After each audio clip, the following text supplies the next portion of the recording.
آئینہ دیکھتے. ہمارے نوجوان بھی سارا دن آئینے کے آگے کھڑے رہتے ہیں، کبھی بال اس طرح کے بناتے ہیں، کبھی اس طرح کے.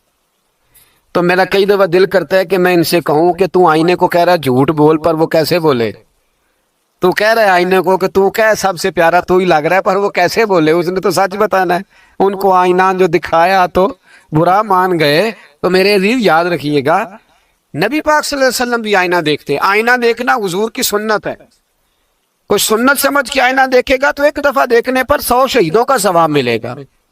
لیکن نبی پاک صلی اللہ علیہ وسلم آئینہ دیکھتے کیا کہتے؟ اللہم انت حسنت خلقی فحسن خلوقی. یا اللہ، یہ دیکھیں حضور نے ہمیں سکھایا ہے، یا اللہ جس طرح تو نے میری صورت اچھی بنائی ہے میری سیرت بھی اچھی بنا دے. یہ ہمیں سکھانے کے لیے دعا. یا اللہ جس طرح صورت اچھی بنائی ہے، جس طرح تو کہتا ہے نا اس دفعہ اس وقت دیکھ لو کپڑوں پہ کوئی داغ نہیں، تو دعا کیا کر باطن کے بھی اللہ داغ دور فرما دے. یہ والا سارا معاملہ بھی ٹھیک ہو جائے. آخر کی طرف آتا ہوں. فرمایا جب کھانا کھانے لگو تو دعا مانگو. اور ایک روایت میں فرمایا یہ دعا پڑھ لو، کھانے میں زہر بھی ہوگا تو تم پہ اثر نہیں کرے گا. کھانے پہ ایسے میں بڑی تکلیف سے کہتا ہوں کہ آج بھی ہمیں کہنا پڑتا ہے کہ بہت سارے لوگ ایسے ہیں جو ابھی بھی کھانے سے پہلے بسم اللہ نہیں پڑھتے. یار بڑے افسوس کی بات نہیں؟ بڑے افسوس کی.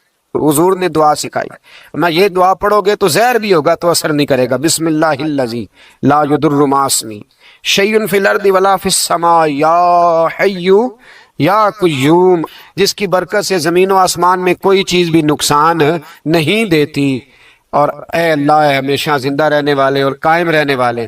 یہ نبی پاک علیہ السلام. اور ایک حدیث میں اور بھی دعا آئی ہے. بسم اللہ شریف تو خیر بخاری میں موجود ہے، مسلم میں موجود ہے. بسم اللہ والا بارکت اللہ بھی ایک حدیث میں نبی پاک صلی اللہ علیہ وسلم نے ارشاد فرمایا.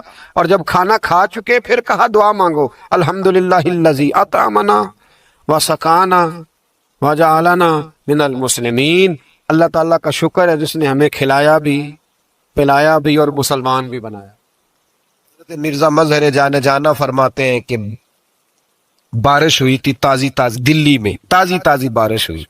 ایک بابا لکڑی کے جوتے پہنے ہوئے کھڑا ہوں، اللہ اللہ اللہ اسی کسے دے کچھ بھی نہیں لگ دے نہ کوئی ساڈا دردی. بابا مست ہو کے جا رہا، اللہ اللہ کرتا جا رہا. ایک طوائف اپنے کوٹھے سے اتر کے تو سیڑھیوں پہ بیٹھی تھی، ساتھ اس کا یار بھی بیٹھا تھا. بابا اپنی مستی میں جا رہا تو بابا جی کے پیروں سے کچھ مٹی اڑی تو اس عورت کے کپڑوں پہ پڑ گئی. پرواہ ہی نہیں، بزرگ گزر رہے. وہ یار اس کا دوڑا ہوا آیا، اس نے آ کر تھپڑ مارا. کا خیال نہیں سارے اس کے کپڑے آلودہ کر دیے، تو کدھر تیرا دماغ نہیں ٹھیک؟ بابے نے نظر اٹھائی، کہا بیٹے میں نے دیکھا نہیں، چل اللہ تیرا بھلا کرے، تو نے بدلہ لے لیا. بابا جی چپ کر کے وَإِذَا خَاطَبَهُمُ الْجَاهِلُونَ قَالُوا السَّلَامَ چپ کر کے گزر گئے.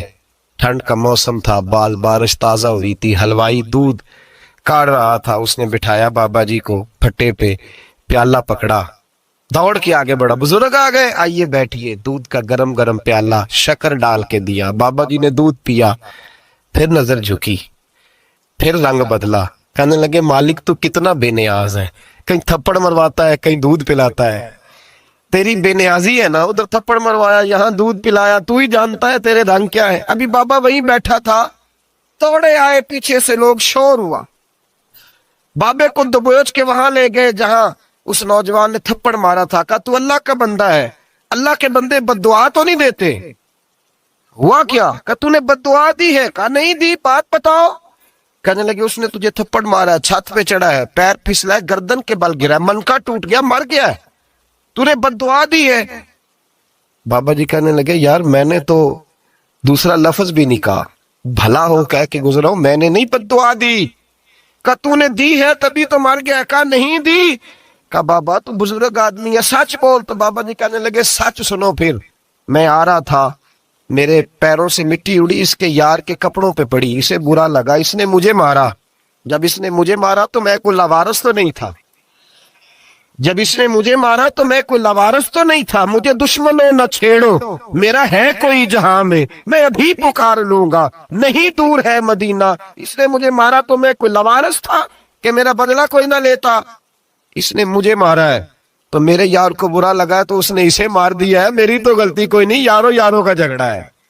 یہ تو دوستوں کا جھگڑا ہے، یہ تو یاروں کا جھگڑا ہے، کوئی غلطی نہیں میری، کوئی غلطی نہیں، خش خش جنہ قدر نہیں میرا، اے میرے صاحب نو وڈیائیاں، میں تے گلیاں دا روڑا کوڑا، میں گلیاں دا روڑا کوڑا، مینو محل چڑھایا ہے سائیاں، مینو محل چڑھایا ہے سائیاں۔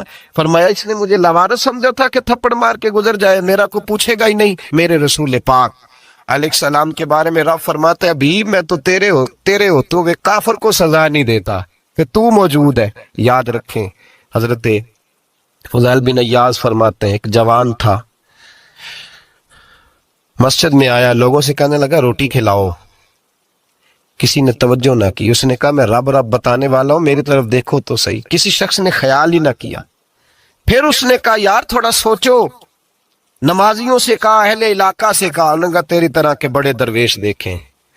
مسجد کے محراب میں وہ رب کریم کا بندہ انتقال کر گیا۔ جب فوت ہو گیا نا، لوگوں کا مزاج ہے بیمار کو دوائی نہیں دیتے، جنازے پہ وقت پہ پہنچ جاتے ہیں۔ جب کوئی گر رہا ہوتا ہے تو سہارا کوئی نہیں دیتا، جب کوئی گر جاتا ہے ٹانگ ٹوٹ جاتی ہے تو تیمارداری کو زمانہ پہنچ جاتا ہے۔ اور بزرگ وہ نوجوان اللہ کا نیک بندہ مسجد کے محراب میں فوت ہو گیا۔